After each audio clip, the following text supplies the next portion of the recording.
Welcome to course on advanced geotechnical engineering. In the yesterday's lecture, we have introduced ourselves to different modeling techniques in geotechnical engineering, and we narrowed down to a technique which is called as physical modeling or geotechnical physical modeling. This lecture is a continuation of geotechnical physical modeling topic. So, this comes under module 7, lecture 2 on geotechnical physical modeling. So, yesterday we have discussed that if a physical model can be modeled at full scale, then we need not have to worry about the the scale factors or scaling relationships. But if the model is not constructed at 1:1 scale, then we need to have some idea about the way in which we should extrapolate the observations. That means, if you look from the material behavior point of view, linear and homogeneous for the loads applied in the model, if the material is linear or if the material behavior is linear and homogeneous for the loads applied in the model, then details of the model can be predicted to prototype without much of worries. That means that still with the help of dimension analysis we can do that. But if the material behavior is non-linear, or if the geotechnical structure has several materials which interact with each other, then it requires understanding about more into dimension analysis and similitude relationships between parameters influencing model and prototype. So, this dimension analysis basically it is a method for deducing elements of the form of a theoretical relationship from consideration of the variables and parameters that make up the relationship. The dimension analysis is now a method for deducing a relationship among variables which are influencing a particular phenomenon, and these variables can be dependent variables and independent variables, and dependent variable is the one which governs the entire phenomenon, and independent variables are the one which influences the phenomenon. So, if any change in the independent variable, then there is an influence on the dependent variable. So, dimension analysis of a problem leads to a reduction in the number of variables that must be studied in order to understand the problem. So, by doing dimension analysis we will be able to lead to a reduction in the number of variables that must be studied in order to understand the problem. So, the governing dimensionally homogeneous equations have to be deduced among the key variables influencing the special phenomenon. So, for this purpose we have two methods. One is Rayleigh's method, or we also call as method of product of powers. The other one is Buckingham's pi theorem. In the Rayleigh's method, if we are having say variables like q1, q2, q3, q4 to so qn, if they are influencing a particular phenomenon, by expressing as a method of product of powers and expanding the infinite series of terms, and by satisfying the condition of dimensional homogeneity, we can prove that the dimension of q1 is to be equal to dimensions of q2 to the raise a1, q2 to the raise a2, so on to qn to the raise an, wherein n is nothing but here the number of variables. So, by by writing the indical equations, we can actually get the values of a1, a2, a3, so on to an,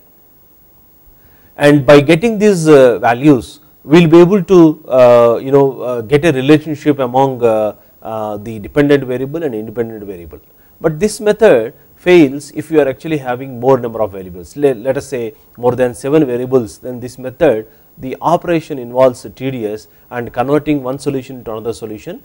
involves the algebraic adjustments. In such situations the Buckingham's pi theorem is a viable option, and wherein if you have got let us say q1 to so on to q2, q3, so on to qn, then here and r dash and r double dash and r triple dash, if there are these dimensionless ratios, then we can actually deduce in the term of pi terms, whereas pi 1 is a function of pi 2 so on to pi 3 so on to pi n, and r dash and r double dash and r triple dash. So here what it implies is that when from the similar procedure we will be able to get this, but in order to get the number of dimensionless products, what we need to do is that in the Buckingham's pi theorem we have to arrange these variables in such a way that you get the non-singular matrix towards the right hand side of the matrix of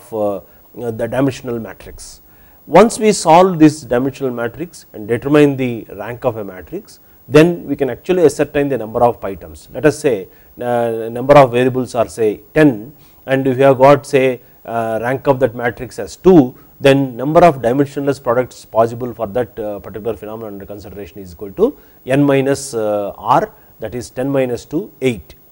So after having obtained ascertained the number of pi terms, and by writing linear algebraic equations, and by putting pi 1 to pi 8 in the matrix of solutions, and satisfying those equations which are deduced based on the dimensional matrix coefficients, we can actually write get the pi 1, pi 2 so on to pi 8 in the given example. So the Buckingham's pi theorem is used for reducing dimensionless products, and dimensional analysis does not reveal the form of relationship between dimensional products, but the correct use of dimensional products make parametric studies more efficient by revealing which variables are truly independent, which variables are insignificant, and also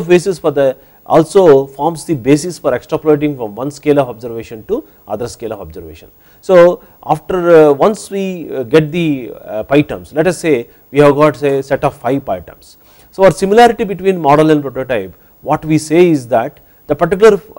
phenomenon which actually has been modeled is influenced by pi 1, pi 2, pi 3, pi 4, pi 5.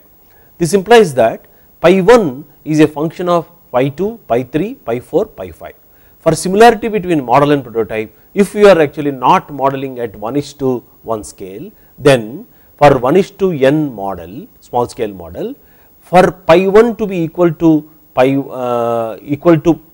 pi 1 to be equal to model and prototype, that is pi 1 in model to be equal to pi 1 in prototype, we have to satisfy pi 5 in model is equal to pi 5 in prototype, pi 4 in model is equal to pi 4 in prototype, so on up to pi 2 in model equal to pi 2 in prototype. If we are not able to achieve the complete similarity in satisfying all the pi terms, then we say that the partial similarity is achieved. Then we need to investigate that particular effect of not modeling, not satisfying this particular thing have to be verified by experimental investigations.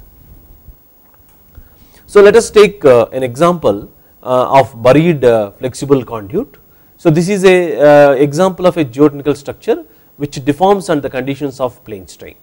So plane strain in the sense that if a long body is subjected to transverse loading and its cross section and loading do not vary significantly in the longitudinal direction, a small thickness in the loaded area can be treated as subjected to plane strain. So here in this particular slide, what we are seeing is a underground conduit having diameter d, and h is the the embedded depth, and EI by B is nothing but flexural rigidity of this conduit per unit width, that per B units of widths, and gamma is nothing but the unit weight of the soil, and ES is nothing but the soil stiffness or elastic modulus of the soil, and P by B is the line load which is at a certain distance. If it is at this particular point, it is right on top of that, and P by B is at a certain distance, and x and y are the coordinates in the x direction and y direction, and perpendicular to this is say is the z axis. So the plane strain condition, when we say that these conditions are satisfied for this type, for example like a retaining wall or slope of an highway embankment or railway embankment, embankment dam or levee section, they are examples of plane strain or a stiff foundation of a footing. of a strip footing of a typical foundation which extending for number of columns in one line, and these are all examples of plane strain. So epsilon z is equal to the shear strain in z direction, shear strain in zx direction, shear strain in yz direction will be equal to 0. That means that the strain in this direction, that is zx plane and yz plane will be 0, and similarly the shear stress in yz direction, shear stress in the zx direction will be 0.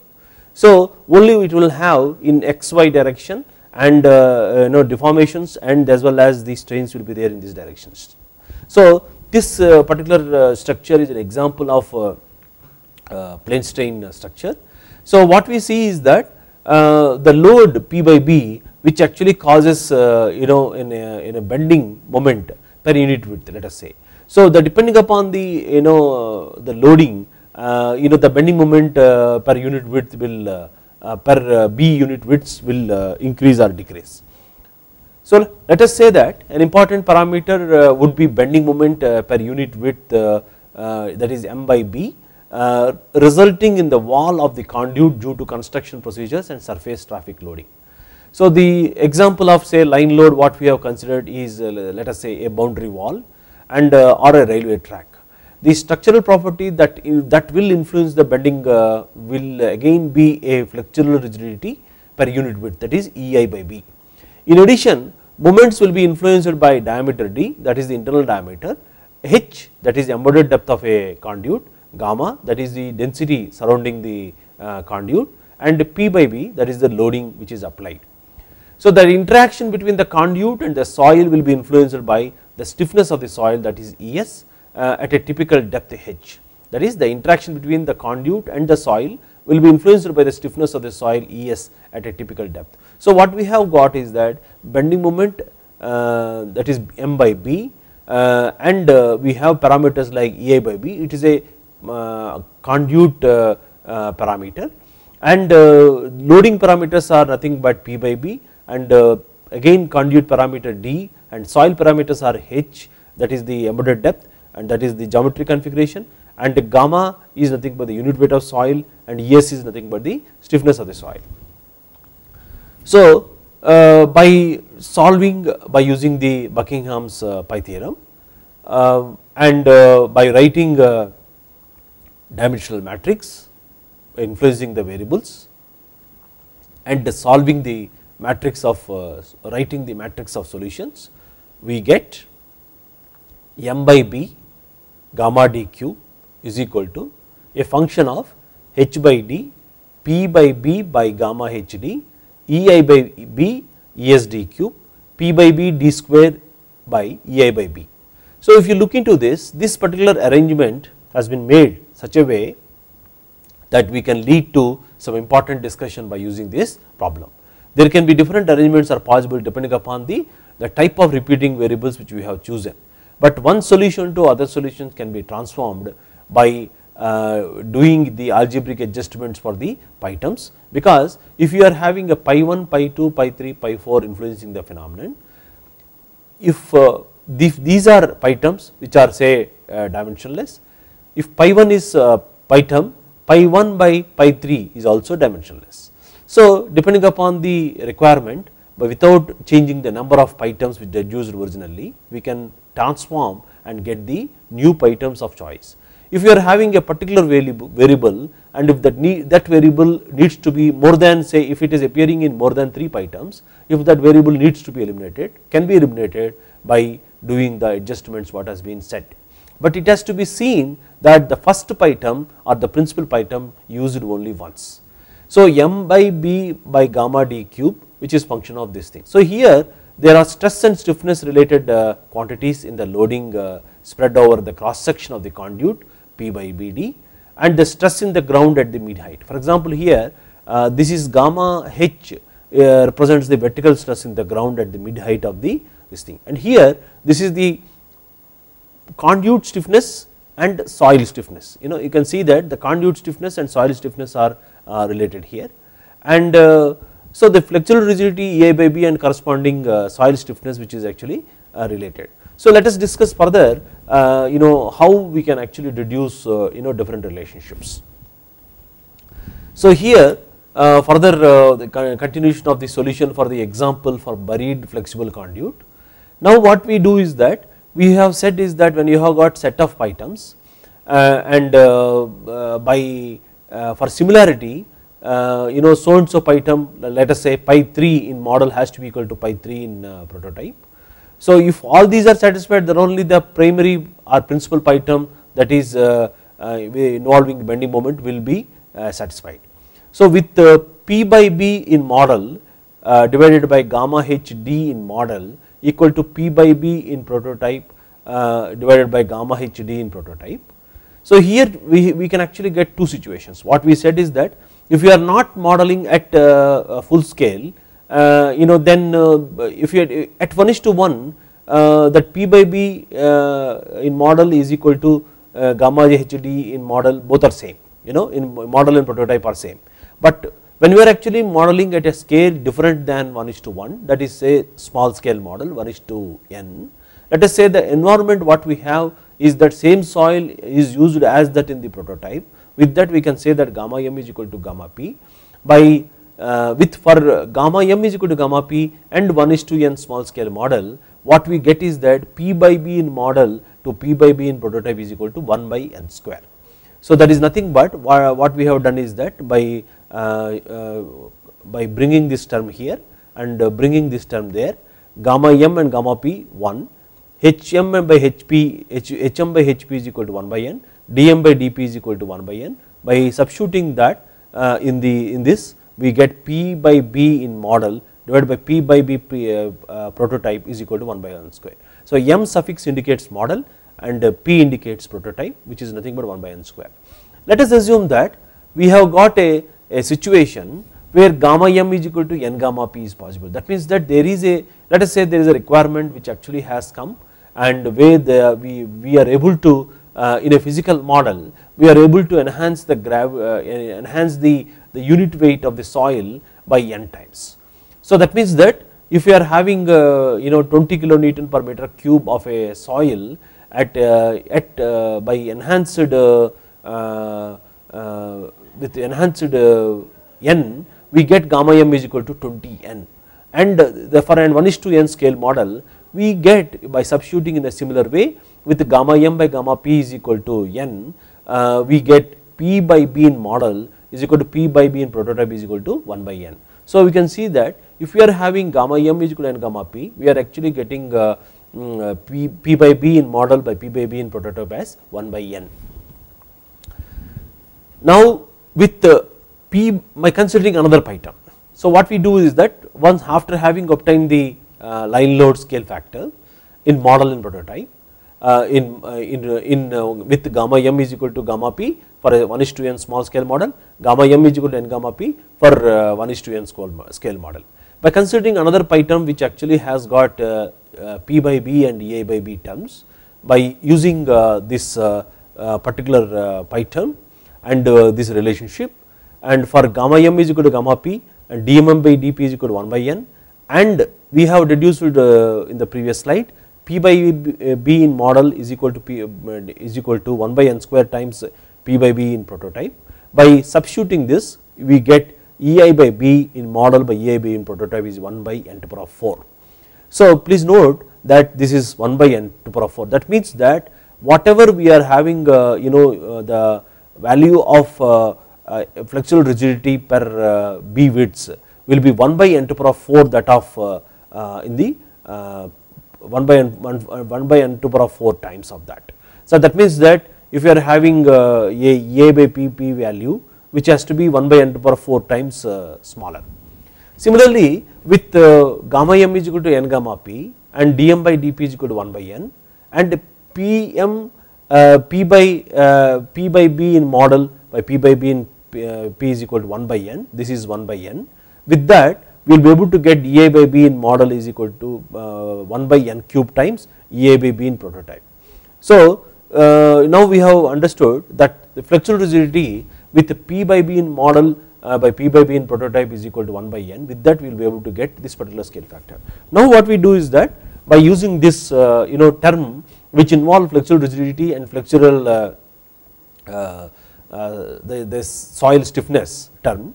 EIBB in model divided by ES d cube in model is equal to EIBB prototype by ES d cube by prototype, by with gamma m is equal to gamma p and dm by dp is equal to 1 by n, and EIB in model by EI by b in prototype is equal to 1 by n to the power of 4. If you put this in the substitute in this, what we get is that with gamma m is equal to gamma p and a small scale model, and with the deduction what we reduced here for EI by b scale factor for 1:n scale model with gamma m is equal to gamma p, we get the soil stiffness in model is 1 by n times smaller than the soil stiffness in the prototype. Whereas when you have a gamma m is equal to n gamma p environment with the dm by dp is equal to 1 by n, we can actually get EI by b in model by EI by b in prototype as 1 by n cube, and by using this we get the soil stiffness in model and prototype is equal to 1. So this actually has got very high strong relevance. That means that in modeling a particular prototype behavior, if you are actually having a simulation of a identical stiffness as that in the prototype, the response of a particular structure, for example in this case a buried flexible conduit in model. So this implies that if you are actually having an environment like gamma m is equal to n gamma p, and even for a small scale model we can actually maintain the same stiffness as that in the prototype. If you are actually having the same stiffness as that in the prototype, that implies that the identical stress strain behavior of a in the prototype can be captured very well in a model which is actually tested in a small scale model which is reduced by 1:n, tested at gamma m is equal to n gamma p. So this is very important as far as the physical model, geotechnical physical modeling, particularly with gamma m is equal to n gamma p consideration point of view. So let us now consider an example like slope in cohesive soil, and assume that we actually have got a saturated clay under undrained conditions. So it actually has got undrained cohesion and a gamma as the unit weight of the soil, and d is the depth below the base, that is this is the base layer depth, and h is the height of the slope, and beta is the slope inclination. So if you look into it, the stability of a slope it actually depends upon the parameters like cu, gamma, beta, h and d. So if when you list out the variables, we actually have got factor of safety is a function of h, that is nothing but the slope height, beta, that is the slope inclination, cu, undrained cohesion, gamma and d. So by using this can be done by using Rayleigh's method or by using Buckingham's pi theorem, and while writing dimensional matrix, if you are having terms like this, we can actually use force and length approach. That means that force is expressed as MLT minus 2, the dimensions of force MLT minus 2, and L as L, and the stress is nothing but F by L square, and the unit weight is nothing but F by L cube, and by using this we will get two algebraic equations, and by solving them and by writing matrix of solutions, we can actually get relationship among the variables. Now here 1, 2, 3, 4, 5, 6 variables are there, and we get the rank of the matrix of the dimensional matrix will be 2. So 6 minus 2 4. So 1, 2, 3, 4 pi terms. So in this, out of these 2 are already dimensionless terms. One is factor of safety, another one is beta, that is the angle or slope inclination. So here what it actually says is that the factor of safety is a function of beta, d by h and cu by gamma h. Now from the similarity point of view, what we say is that factor of safety for factor of safety in model and prototype to be same. If at all we are modeling this particular situation of a slope in cohesive soil, for factor of safety in model and prototype to be same, what we say or what we have to do is that beta in model and prototype to be same. That means that the slope inclination in model and prototype to be same, and the d by h, that is the ratio between the d, that is the depth below the toe of the slope to the height of the slope, d by h ratio in model and prototype to be same. If you are and then cu by gamma h in model and prototype will be same. If all these pi terms are same in model and prototype for a 1:n scaled model, then we can say that the factor of safety in model and prototype will be same. So if at all let us see by looking into the the different combinations, we say that how this is actually possible. Now one thing we can actually look is that according to Taylor's 1948 theory, Taylor actually has given for slope inclinations greater than 53 degrees, we can say that it is independent of d by h factor, depth factor. Then we can write factor of safety is equal to function of Cu by gamma h and beta. So here the number of variables that need to be considered only 2. It implies that it is required to maintain the same margin of safety in model and prototype, not only the geometry but also Cu by gamma z should be constant. So this implies that for similarity between model and prototype, for a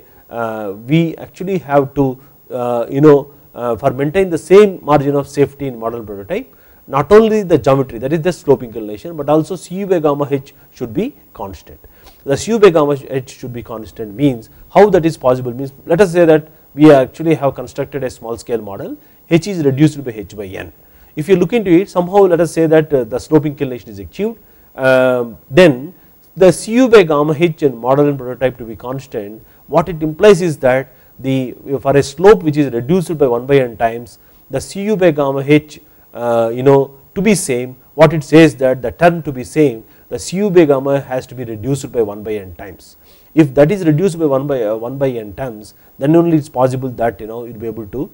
make the similarity possible.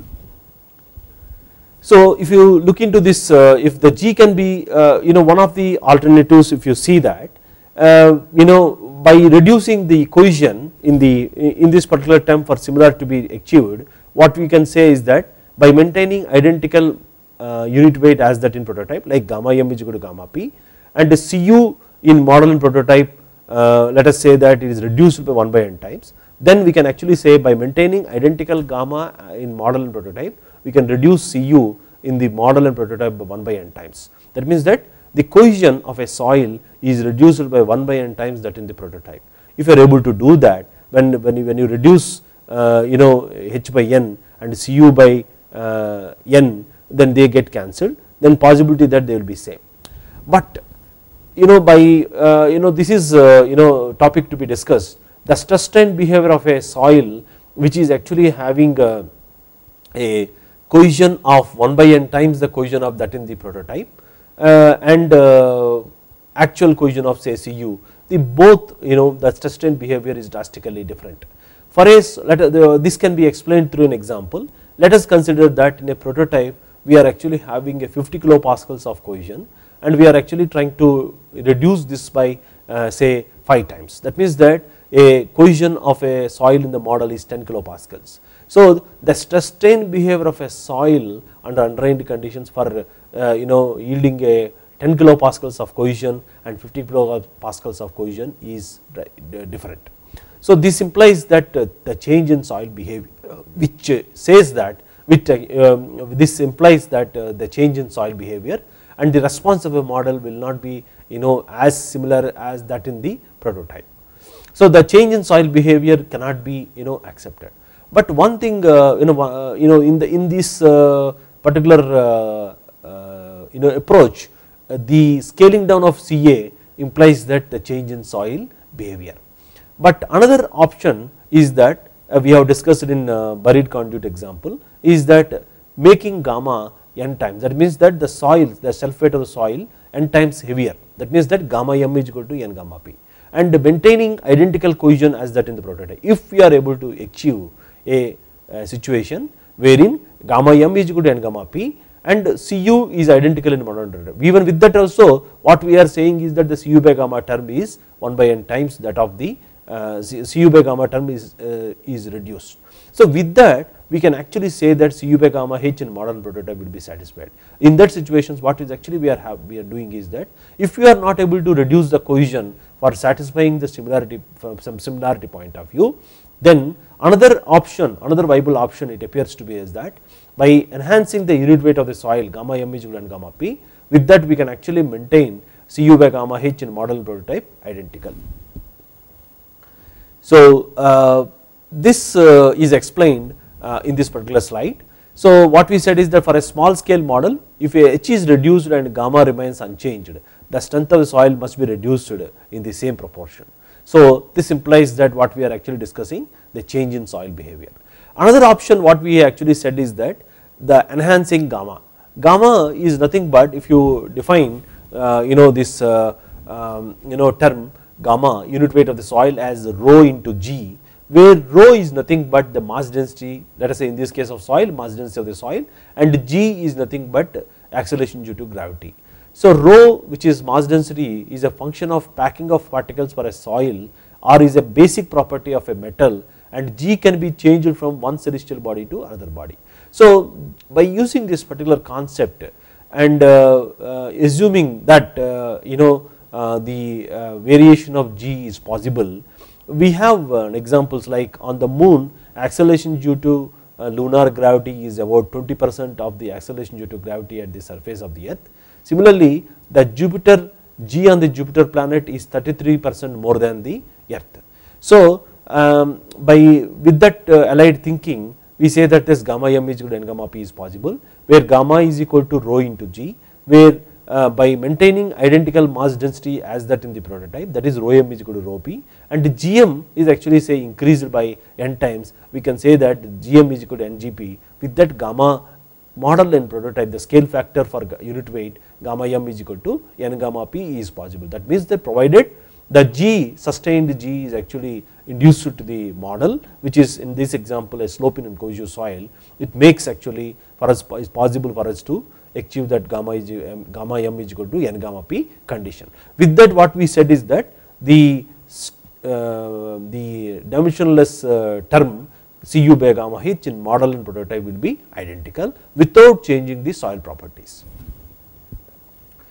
So that means that when you are actually having any parameter which is actually influenced in the model and prototype, it is governed by a relationship called Rm. Rm is nothing but a physical quantity in model, Rp is nothing but the physical quantity in prototype,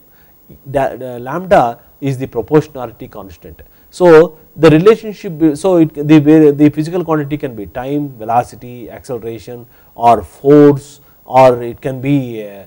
stress, it can be strain. So is established by the relationship need to be established for each and every variable, so that for similitude to achieve between model and prototype, which is not scaled, which is not tested at 1:1. Now let us consider another example, which is let us say circular footing on sand.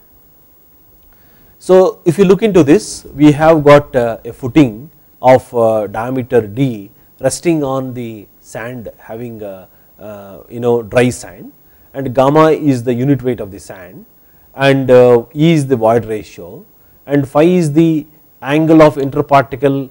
friction between sand grains, that is the angle of internal friction is pi. Sigma c is nothing but interparticle cohesion between the sand grains. When the sand grains interact with each other, the interparticle cohesion generated between the sand grains is indicated by sigma c. Sigma g is nothing but the crushing strength of the grain material. That means that depending upon the composition of the grain, they have different crushing strengths. So sigma g is nothing but the crushing strength of the grain material. Similarly, depending upon the type of grain material, we have different modulus of elasticities. So Eg is nothing but the modulus of elasticity of grains. Now by taking sigma c, sigma g and Eg as the material properties of the the grains which are actually involved, we can and then Dg is nothing but the average particle size. So now if you look into it, if you are actually having a situation of modeling this at 1:1 scale, and by for a given value of delta by d, and by using Buckingham's pi theorem, we can get P by gamma d is equal to function of E phi sigma c by gamma d, sigma g by gamma d, Eg by gamma d and Dg by d. So here this is the particle size, and this is particle size to the diameter, and Eg by gamma d, and that is nothing but the modulus of elasticity and unit weight of the soil multiplied by d, diameter of the footing. Similarly, we have got these terms like this. Now for P by gamma d to be model and prototype to be same, what it says is that dg by d in model to be equal to dj by d in prototype. Similarly, this pi term has to be same in model and prototype, and this pi term has to be same in model and prototype, and this pi term, that is sigma c by gamma d in model, to be same in prototype, and friction angle in model to be prototype, model and prototype, and void ratio, the particle arrangement, to be same in model and prototype. Now we can actually say that if you are modeling this situation in 1:1, and all these pi terms will be identical. But if you are having a 1:n model and with gamma m is equal to gamma p condition, then what we have is that let us see what will happen when you wanted to compare these pi terms. Let us assume that we are actually could able to achieve brought the same soil, and void ratio and friction angle are achieved, then E model and prototype and phi model and prototype are same. But being these are material properties, and by identical gamma, but diameter of the footing is reduced by d by n. So this term is not equal to model sigma c by gamma d in model sigma c by gamma d model is not equivalent to sigma c by gamma d prototype, which is nothing but sigma c divided by gamma d by n. So this is different from what we are actually need to be obtained.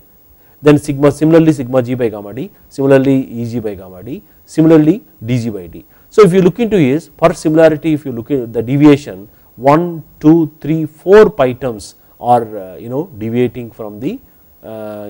similarity. That means that we are actually having very weak similarity as far as similarity is concerned for with gamma m is equal to gamma p and 1:1 for 1:n scale model. If the similar situation, let us say that by enhancing the gravity, if you are able to impose a condition for the similar problem, gamma m is equal to n gamma p. If you are able to do gamma m is equal to n gamma p for a small scale physical model, which is 1:n reduced by 1 by n times, then what we can see is that again with the same assumption of, so with sigma c, sigma g and Eg as material properties, we can say that gamma is increased by n times and d is decreased by 1 by n times, sigma c divided by n gamma divided by d by n. So they get cancelled, sigma c by gamma d in model and prototype will be identical, and sigma g by gamma d in model and prototype will be identical. Similarly, Eg in model and prototype, Eg by gamma d in model and prototype will be equivalent. But here being we are going with an assumption that identical soil as that in the prototype, that means that the particle sizes are constant, and we have reduced in this case also d by n. So here what we have is that 1, 2, 3, 4, 5 pi terms are identical. So the strong similarity is achieved except one pi term, that is dg by d by n. In case of gamma m is equal to n gamma p also, we are we are not able to, in a capability not able to scale down the particles that lead to an effect what we call, and we are going to discuss, is called particle size effect. So what we need to do is that how this particle size effect can be eliminated. That is what in the dimension analysis, if any parameter or any variable or any dimensionless product deviates from the similarity, then we have to see by maintaining by satisfying certain conditions, how that particular parameter is insignificant in influencing the particular phenomenon, let us say for making p by gamma d in model and prototype identical. So with those this discussion, we understood that circular footing on sand and slope in Koju soil and buried flexible conduit examples, what we said is that by for a small scale model which is not tested at 1:1 but which is tested at 1:n,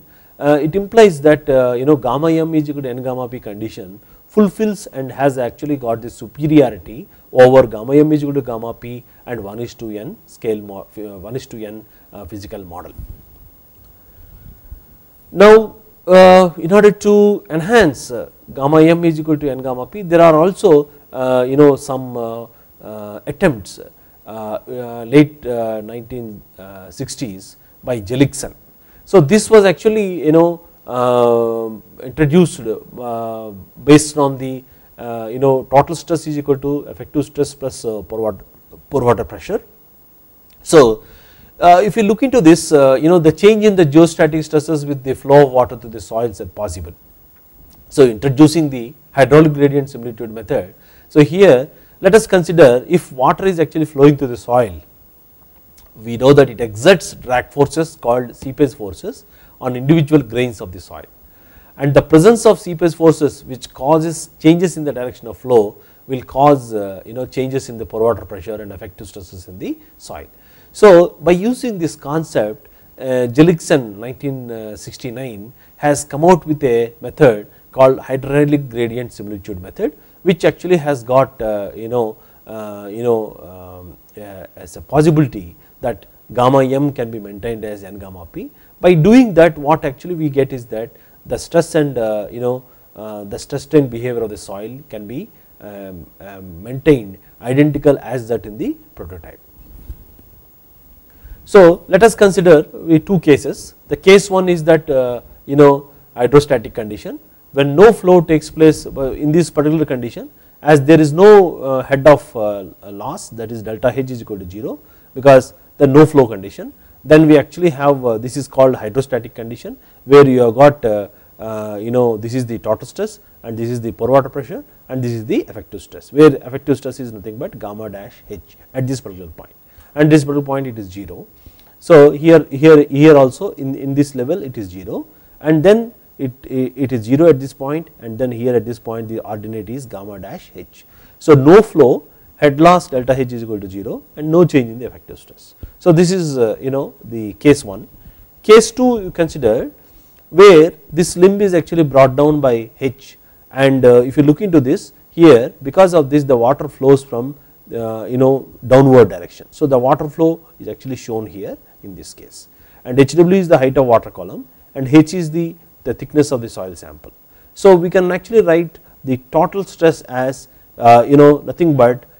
sigma, which is here the total stress, and the depth here we can write gamma WHW and gamma WHW plus gamma sat H. But here what we can actually write is that this is gamma WHW, because water flows from this point to this point, there is a head loss which actually takes place. The pore water pressure drops by gamma. If there no flow condition, what we have got is gamma W is equal to HW plus H. Now but it is dropped by a term which is nothing but minus H, that is nothing but gamma W into HW plus H minus H. Now by taking total stress by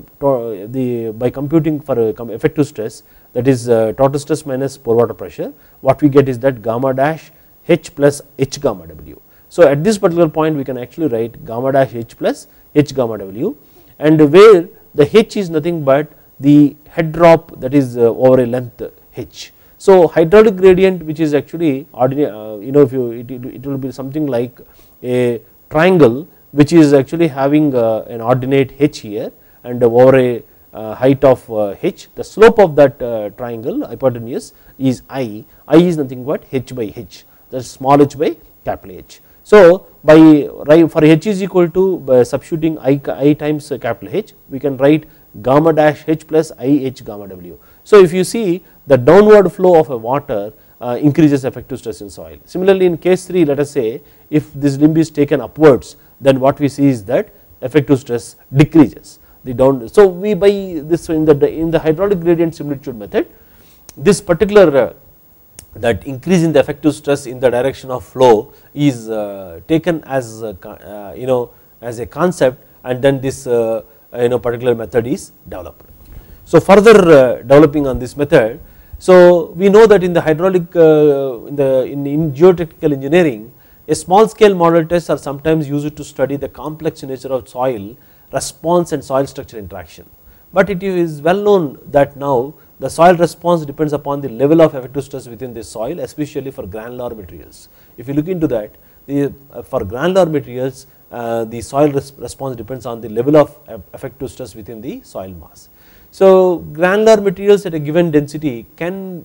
at different stress levels behave in either as a contractive or a dilatative behavior. So they can actually have contractive behavior or a dilatative behavior. So the small scale model test conducted at 1G often fail to reveal or represent the phenomenon that may exist at the prototype stress level. So that is what actually we have discussed it from the problems like buried flexible conduit or from the footing resting on the sand. We actually have said that the small scale model test candidate 1G often fail to reveal or represent the phenomenon that may exist at the prototype stress levels. To overcome this, it is desirable to perform small scale model tests at field stress conditions, and for that what we said is that gamma m is equal to n gamma p is required. So let us say that if you are actually having at a depth h, we are having say unit weight of soil say gamma, then in the prototype we are having vertical stress at a depth h is total stress is nothing but sigma v is equal to gamma h. Now if the same depth which is actually modeled in 1:n scale model with gamma m is equal to gamma p and hm by hp is equal to 1 by n, the stress there is sigma v model is equal to gamma h by n, that is 1 by n times smaller than the stress which is actually there in the prototype. Now the same situation when it is say modeled with gamma m is equal to n gamma p or nothing but gamma is equal to rho n g condition, with that what we can actually get is that with gamma m is equal to n gamma p and hm by hp is equal to 1 by n, we get gamma is sigma v in model is equal to that is gamma m, that is n gamma p into h by n, which is nothing but gamma h. So what we actually say is that the stress in model and prototype will be identical if you are actually having the gamma which is actually n times the gamma in prototype. Now we will see how that is actually simulated by Jeliksson. So Jeliksson proposed method that employs a high hydraulic gradient within the granular soil to create a high body force and high stress levels approximating the field conditions. So we have discussed it that self weight forces and the seepage forces, they are treated as body forces, and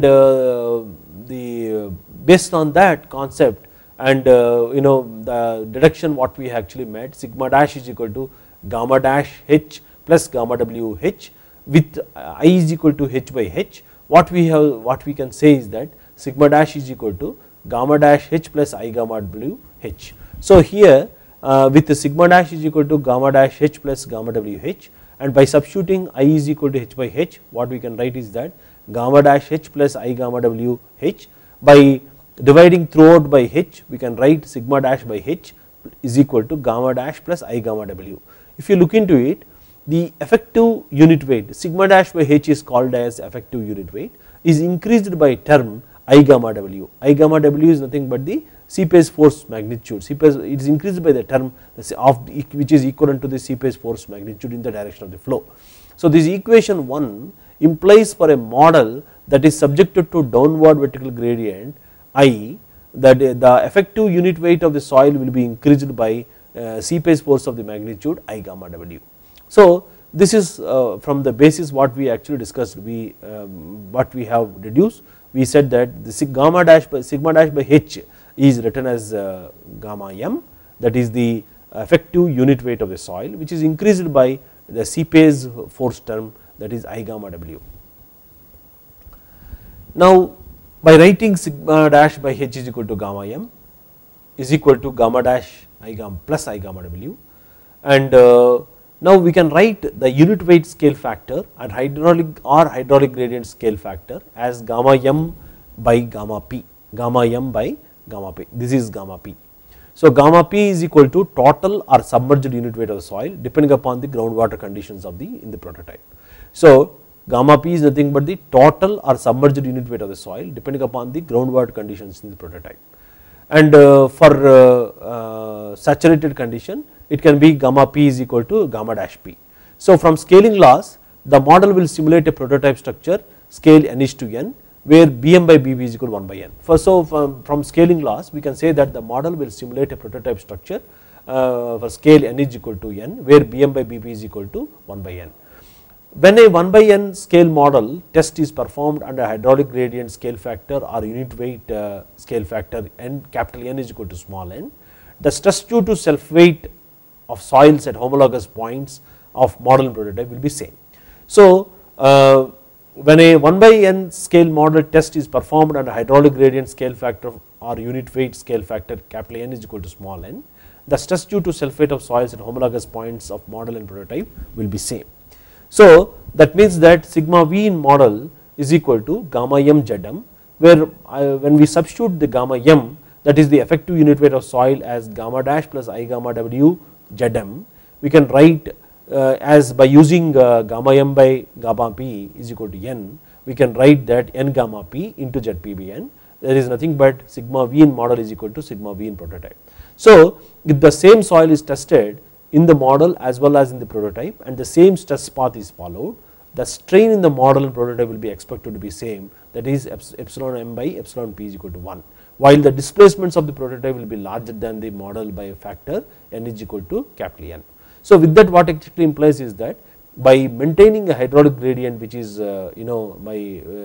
higher with the differential pressures between top and bottom of the soil, we can actually ensure that identical stresses as that in the prototype. So in this slide we can actually see that a model with a soil sample of height Lm, say 0.3 meter, is subjected to water pressure difference of say delta P is equal to 300 kilopascals. Pt is the pressure on the top of the soil, Pb is the pressure on the bottom of the soil. So Pt minus Pb delta P is equal to 300 kilopascals. So if let delta P is caused due to the head difference of H, then I is equal to, we can write that let us say H is the head which is equivalent to that 300 kilopascals of differential pressure,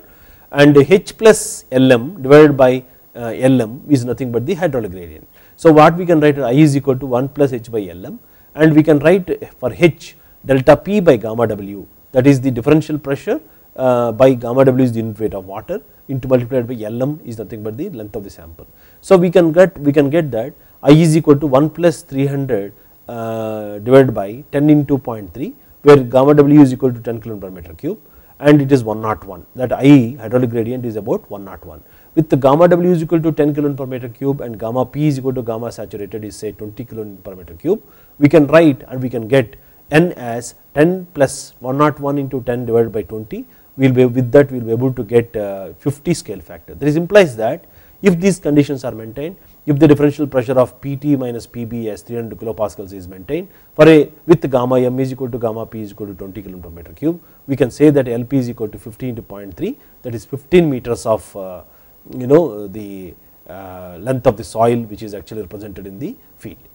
So this is interesting technique wherein this is possible, and similarly when with the gamma p is equal to gamma dash is equal to 10 kilo per meter cube, with n is equal to gamma p is equal to gamma dash, that is with 10 kilo per meter cube under submerged unit weight conditions, it actually says that it is 100 is equivalent to 100, that means it is about 30 meters. So but the relation n is equal to gamma m by gamma p, if you write that gamma dash plus I gamma w in model, gamma dash plus I gamma w in prototype, for all practical purposes gamma w is equal to gamma dash, that is the submerged unit weight and unit weight of water are almost identical, and I is equal to 0 in the prototype, then in that case we can write n is equal to 1 plus I is equal to 1 plus delta p by Lm into gamma w. So this is the expression what we actually use for reducing the hydraulic gradient method. So in the hydraulic gradient similitude method, which can be applied for granular soils, particularly here the conditions are that where we can actually do the applications like testing of footings on sand, and particularly testing of footings on sand with either concentric loads or eccentric loads, or recently it has been applied for testing of piles in calculating the uplift capacity of the pile in the soil embedded in sandy soil, saturated soil profile, wherein so here one of the demerits is that the control of this particular delta P differential pressure need to be maintained, and second thing that the surface has to be horizontal. Under those conditions it is possible that if you are able to do, then it actually simulates and satisfies the condition that gamma m is equal to n gamma p, and identical stress in model and prototype can be achieved. So the applications involved can be applied for piles embedded in sandy soils, or footings resting on sand, or anchors embedded in sand, particularly to the vertical or inclined pull out. So these are the possible applications of this technique, and this technique actually has got merits and demerits in its application. So this technique with this particular limitations not extended further, but the technique what we have discussed is that by manipulating the changing the G, that is enhancing the G and reducing for a small scale model, and thus that technique what we have defined or what we have named as the centrifuge physical modeling, centrifuge based physical modeling. So the centrifuge based physical modeling technique evolved as a very powerful tool for geotechnical engineers for understanding the